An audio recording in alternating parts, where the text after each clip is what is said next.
আসসালামু আলাইকুম। সম্মানিত দর্শক, বিশ্ব দরবারে দেশটাকে হাসির মঞ্চ বানিয়ে দিল ডক্টর মোহাম্মদ ইউনূস।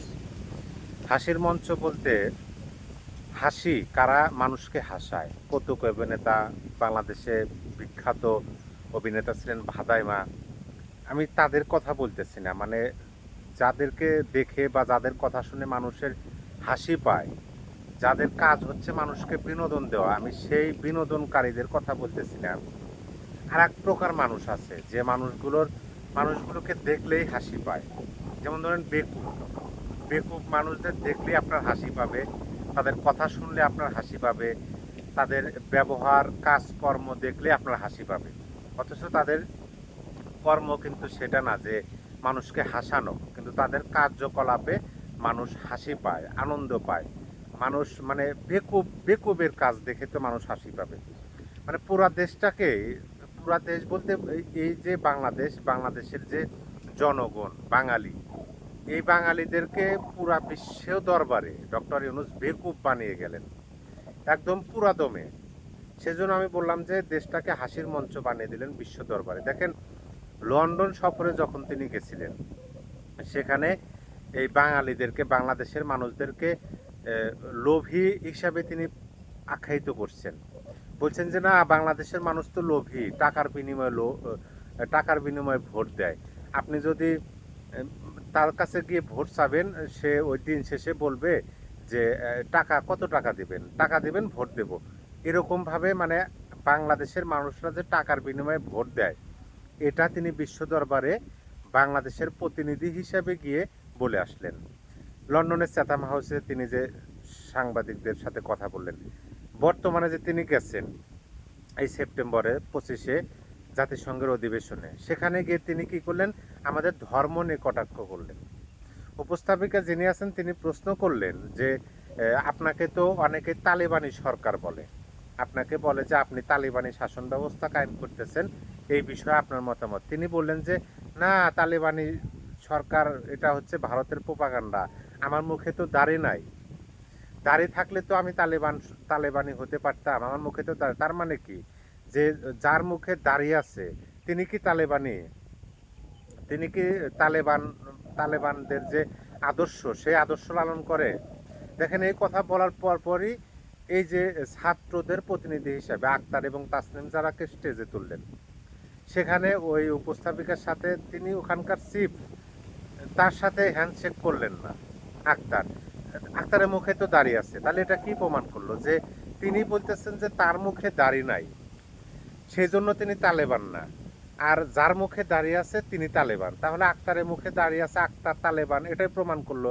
আর তালেবানরা মেয়েদের সাথে হ্যান্ডশেক করে না, এটাও প্রমাণ করলো। বিশ্ব দরবারে দেশটাকে কতভাবে কত প্রকারে ছোট করলো, বেকুব বানালো। দেখেন, আক্তারকে ডিম মারছে আওয়ামী লীগের নেতাকর্মীরা। এখন আক্তার বলতেছে যে সে নাকি ওখানে মামলা করবে। অলরেডি তার বিরুদ্ধে, মানে যে ডিম মারছে তার নাম মিজান, মিজানের বিরুদ্ধে একটা মিথ্যা মামলা দিছে। মিথ্যা মামলা কি, যে তিনি নাকি অস্ত্র দিয়ে আক্তারের উপর আক্রমণ করতে চাইছিল, তার কাছে নাকি চাক্কু ছিল। কিন্তু সেখানে পুলিশ তাকে নিয়ে গেল, নিয়ে যাওয়ার পরে দেখলো যে না, অভিযোগটা ভিত্তিহীন, আক্তারকে তো বেকসুর খালাস দিয়ে দিচ্ছে। আক্তার ফুলের মালা গলায় দিয়ে বাইরে বের হয়ে আসছে। তার মানে কি, তার মানে হলো যে আমেরিকাতে আপনার ডিম নিক্ষেপ করা, গালিগালাজ বা স্লোগান দেওয়া, এগুলো হচ্ছে প্রতিরোধ, প্রতিবাদ। এগুলো কোনো দোষের কিছু না, আইনগতভাবে এগুলো সম্মত আছে, ঠিক আছে। এখন ওই দেশের আইন অনুযায়ী মিজান ঠিক কাজ করছে, আওয়ামী লীগ ঠিক কাজ করছে, এখানে দোষের কিছু নাই। সেখানে আক্তার ওই মিজানের নামে নাকি মামলা করছে বা করবে, হাস্যকর না? কিন্তু আমি আপনাদেরকে একটা তথ্য দেই, আওয়ামী লীগের নেতাকর্মী, নিউ ইয়র্ক আওয়ামী লীগের বক্তব্য আমি শুনলাম, তারা বলতেছে যে ওখানে আওয়ামী লীগ প্রস্তুতি নিচ্ছে আক্তারের নামে মামলা করবে। কি জন্য করবে, যে আক্তার তো ওই দেশের সিটিজেন না, আর যারা আক্তারকে ডিম নিক্ষেপ করছে বা আক্তারের নামে স্লোগান দিচ্ছে তারা ওই দেশের সিটিজেন, তারা ওই দেশের নাগরিক। তারা এমন না যে ওই দেশে ওয়ার্ক বিষয় গেছেন যে এইগুলা করতেছেন, তারা ওই জায়গার স্থায়ী বাসিন্দা হয়ে গেছেন, তারা তো এগুলা করবে। এখন আক্তার তিনি তো গেছেন হচ্ছে ট্যুরিস্ট ভিসায়। আর যারা ওখানে আওয়ামী লীগের নেতাকর্মী তারা তো ট্যুরিস্ট ভিসায় গিয়ে ওইগুলো করতেছে না। আক্তার ট্যুরিস্ট ভিসায় গেছে, গিয়ে কি করলো, আক্তারকে যখন ডিম নিক্ষেপ করছে তারপর আক্তার কিন্তু স্লোগান দিছে, ইনকিলাব জিন্দাবাদ বলছে। একজন ট্যুরিস্ট ভিসায় গিয়ে ভিজে মানে কি বলে পর্যটক হিসাবে গিয়ে সেখানে কি রাজনৈতিক কর্মকাণ্ড করতে পারে? ওটাই আমেরিকা, ওখানে আমেরিকার আইন চলে।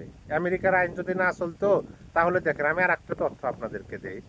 আক্তারকে যে ডিম মারছে সেই ডিম নিক্ষেপকারীকে নাকি ইন্ধন দিছে বাংলাদেশের একজন তাকে অর্থায়ন দিছে, যে আমি তোমাকে অর্থ দিতেছি, তুমি এই অর্থ দিয়ে ডিম কেন, আমেরিকায় ডিম কেন, কিনে আক্তারকে ডিম নিক্ষেপ করো।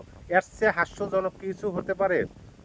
এখানে সেই ব্যক্তিকে অ্যারেস্ট করে সংবাদ করতেছে যে আক্তারকে ডিম নিক্ষেপকারী ইন্ধনদাতা তিনি বাংলাদেশে গ্রেপ্তার। বাংলাদেশ থেকে নাকি তাকে ইন্ধন দিচ্ছে, বাংলাদেশ থেকে টাকা পাঠাইছে। বাংলাদেশি টাকায় আমেরিকায় একটা ডিমের দাম 50-60 টাকা। মানে এই টাকাটাই আমেরিকান আওয়ামী লীগের কাছে টাকা নাই, বাংলাদেশ থেকে টাকা পাঠাইছে। বিষয়টা বোঝেন, মানে কতভাবে দেশটাকে মানে হাস্যকর বানাইতেছে, বিশ্বের বুকে তালেবানি বানাইতেছে, দেশটাকে জঙ্গি বানাইতেছে, বর্বরতায় ভরা দেশটা। এদেশের মানুষ না, এদেশের মানুষ হলো কি বলে একদম নিচু জাতের মানুষ, এটাই পরিচয় করে দিতেছে ডক্টর ইউনূস। শুধু তাই নয়, দেখেন বিদেশের মাটিতেও দুইটা রাজনৈতিক দলকে তারা মুখোমুখি করে দিছে অলরেডি, মুখোমুখি করে দিছে যে দুইটা তোমরা মারামারি করো। মানে বিএনপির মহাসচিব মির্জা ফখরুল ইসলাম আলমগীরকে ঢাল হিসাবে ব্যবহার করছে। জামাতের আমির তো সেখানে নাই, জামাতে আমির তো অন্য গেট দিয়ে বের হয়ে গেছে। গতকাল শুক্রবার 26শে সেপ্টেম্বর প্রধান উপদেষ্টা জাতিসংঘের অধিবেশনে ভাষণ দিচ্ছেন। সেই ভাষণকে কেন্দ্র করে বিএনপি এবং আওয়ামী লীগ মুখোমুখি অবস্থান, ওখানে সংঘর্ষ হয়েছে। ওখানে বিএনপির লোক আওয়ামী লীগকে মারতেছে, আওয়ামী লীগের লোক বিএনপিকে মারতেছে, কিল লাথি ঘুষি এগুলা হচ্ছে। ওখানে কি দেখতেছে না, এগুলা কি মামলা হবে না? মানে ঘুরে ফিরে আপনি যেখান দিয়ে যান, ঘুরে ফিরে তো আমার দেশের জনগণ, আমার দেশের নাগরিকই সেখানে বিপদে পড়তেছে। এই বিপদে কে ফালাইতেছে? ডক্টর ইউনূস। যদি রাজনৈতিক দলের নেতাদেরকে কিন্তু, যেমন ধরেন যে আক্তার, তাসনিম, যারা মির্জা ফখরুল ইসলাম আলমগীর, তাহের, আরও যে দুজন আছেন, মানে এই যে 6 জন রাজনীতিবিদকে নিয়ে গেছেন, তাদেরকে পর্যটক বিষয়, ট্যুরিস্ট বিষয় নিয়ে গেছেন। তারা পর্যটক, তারা ওখানে ঘুরে ফিরে দেখার জন্য গেছে।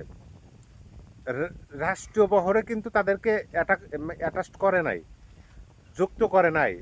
ডক্টর ইউনূসের যে রাষ্ট্রীয় বহর মোট 104 জন গেছে, তারা 104 জনের মধ্যে রাজনীতিবিদ 6 জনের নাম নাই। তার মানে তাদের পর্যটন ভিসা নিয়ে গেছে।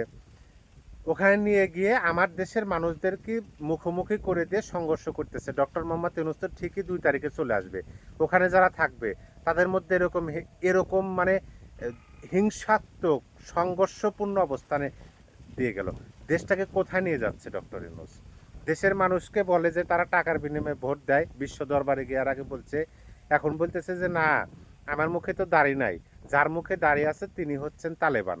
তার মানে বাংলাদেশে যত মানুষের মুখে দাড়ি আছে তারা তালেবান।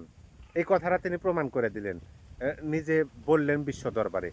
নিজের দেশের মানুষদেরকে বিদেশের মাটিতে মুখোমুখি করে দিলেন। আর ডিম নিক্ষেপ হচ্ছে আমেরিকা, 7 সমুদ্র 13 নদী পার হয়ে একটা ভূখণ্ড, সেখানে ডিম নিক্ষেপ হয়েছে। আমার দেশের মানুষকে অ্যারেস্ট করতেছে, করে বলতেছে যে আমরা মানে ওই ডিম নিক্ষেপকারী ইন্ধনদাতাকে গ্রেপ্তার করলাম। মানে কি বলবেন, দেশটাকে একদম চূর্ণ বিচ্ছিন্ন করে দিল। যার কারণে আমি বললাম যে বিশ্ব দরবারে দেশটাকে হাসির মঞ্চ বানিয়ে দিল ডক্টর ইউনূস। আপনার মতামত অবশ্যই কমেন্টে জানিয়ে দিবেন। সবাই ভালো থাকবেন। আল্লাহ হাফেজ।